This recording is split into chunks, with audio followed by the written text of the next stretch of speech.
Nigga, I told you, nigga. I told you, nigga. Until the day end, nigga, you can always on me, pussy. The untouchable True School Sports Empire proudly presents something the boxing game's been missing. Hey, what's going on? It's your boy BT, and I came here to talk some boxing with the thousands of True School Sports subscribers. Now, I just seen this fight was announced on the undercard of Vergil Ortiz versus Michael McKinson. Now, you guys know I've been talking about Vergil Ortiz versus Michael McKinson for, since March, since it was first scheduled on March 19th. I've been talking about Vergil Ortiz versus Michael McKinson since it was even finalized, so I'm looking very forward to them finally fighting on August 6th. It's one of the fights I'm most excited for. But on the undercard is another exciting fight, and one that I think is worth making a video about, and that comes in the form of Blair Cobbs, Blair the Flair Cobbs, the most exciting man in boxing, returning to the ring following his devastating loss to Alexis Rocha. And I was there, and I wanted him to win. He didn't win. I even lost a bet because of it. I had to give my girl Tara, PYB, I had to give her 50 push-ups, or however many push-ups it was, because Blair Cobbs didn't get the job done. Anyway, Blair Cobbs will be taking on Maurice Hooker, Dallas's very own Maurice Hooker. So listen, I like this fight a lot. I like this fight because these are two fighters that I'm a fan of. These are two fighters that I've interviewed on this channel, and these are two fighters that are both coming off of a loss. Hooker's coming off that loss to Vergil Ortiz, his last fight, which was last year. And then Blair Cobbs is coming off of his loss to Alexis Rocha. Now, Maurice Hooker has only had one fight ever at 147, and that was his last fight against Vergil Ortiz. So you'd have to ask yourself the question, like, has Maurice Hooker fully filled in as a 147-pounder, being that this is only his second fight? Albeit it's a year later, and you would think he's had time to settle into the weight. He really hasn't fought in a year, and it's only his second fight in the weight class. So there's a question mark there for Maurice Hooker. For Blair Cobbs, the question on his end is, you got knocked out in devastating fashion. The world is laughing at you, and believe me, if you get knocked out again or lose in devastating fashion to Maurice Hooker, they'll be there to laugh again. So the question you have of Blair is, psychologically, just where is he at in his career, at this moment? Is he mentally fit to win a fight like this against a guy, Hooker, who was a former world champion in the lower weight class, who is towards the end of his career, but you're going to think he's going to want to have that one last stand to try to make a run at something in boxing. This is a very good Crossroads fight, and I love me a good Crossroads fight. I love when you get two fighters that are coming off of devastating losses, and you match them up in a fight where they really need to win. They can't afford another loss. And because what that does is you get two fighters that are coming into the ring with desperation, and a desperate fighter is a dangerous fighter. And if we just look at the styles, right? You look at Maurice Hooker. Maurice Hooker is a long, tall, rangy guy, a guy that, to be honest, he really should box a bit more and use that frame to his advantage. But he's always been a guy that likes to get in there and fight and get in there and rumble, for better or for worse. He's a guy that has come to the ring with sombreros and called himself the Black Mexican when he was a prospect, and all these kind of things. Maurice Hooker is a true warrior of the sport. He never ducked smoke from nobody. Earned his world title the hard way when he went to the UK and beat Terry Flanagan, and then defended it in Alex Saucedo's hometown and then stopped him in his hometown. So Maurice Hooker knows what it takes to win and get over the hump in fights of importance.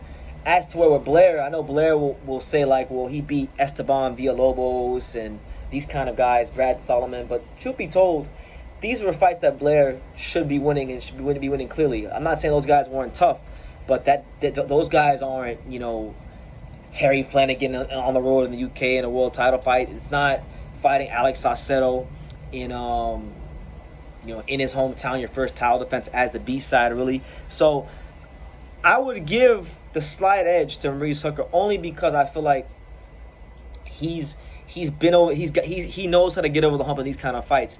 Blair Cobbs hasn't really shown that, but we'll see. I think if Blair Cobbs could get a big win in devastating fashion against a guy like Maurice Hooker, this would really get him back in the saddle for some big things in the welterweight division. Blair is not a young guy. He's in his 30s, so he needs to get a move on now. And he needs this win. He can't afford to get knocked out or anything like that against Maurice Hooker, because if that's the case, then he's really screwed. So it's a must win for Blair. And I think if he could beat Maurice Hooker, it would be the statement victory of his career. And it's a win that I think he needs, because if you look at his resume, I know who Villalobos is, I know who Samuel Cote is, I know Brad Solomon, but most people don't know who these guys are. People know who Maurice Hooker is because Maurice Hooker's fought Jose Ramirez and Vergil Ortiz and Terry Flanagan and Alex Saucedo and all these kind of guys. So it's a different level. It's a different level of name that he could put on his resume if he gets this win. And for Hooker, you know, look, one thing about Hooker that I love about him is that Hooker has always made it clear that he's willing to fight the best whenever, and however. You know, even if it's to his own detriment, which, you know, I kind of wish he would box a bit more, but hey, we've gotten some great fights from Maurice Hooker, and I had nothing bad to say about him. So, just really excited for this fight. August the 6th is one I have circled on my calendar, and it's going to be next weekend because it's July, was it 25th? I think July 25th as I'm shooting this, so it's going to be next weekend. You know, so I'm looking very forward to seeing who comes out on top in this one, and I'm thinking the winner of this fight, if Hooker can look good in this fight, in sensational fashion, maybe he can get a big fight against someone of a lower level in the Golden Boy stable. For Blair, I know the fight for Blair that he wants desperately is the Alexis Rocha rematch. Now, I gotta be honest, I like Alexis Rocha, you know, but he fought, who was the guy he fought his last fight? I can't even remember the guy's name he fought, but he fought someone his last fight who was made to order for him to stop, and he wound up not stopping him. I think he hurt his hand or something like that, but still, man, you got to show that extra bit of quality. He won, but he didn't look anything close to the killer that I saw when he fought Blair Cobbs. So kind of made me scratch my head and be like, wow, like Blair really had a horrible night against Alexis Rocha, and Alexis Rocha had like his greatest night. So I know if Blair can win this fight, that's a fight he's gonna call for. So a lot of interesting storylines going into this one. Probably, in my opinion, right now, the most interesting Crossroads fight in boxing right now. Blair Cobbs, Maurice Hooker, next weekend. Vergil Ortiz, Michael McKinson undercard. Definitely one to watch out for. So yeah, you guys let me know what you think in the comments down below.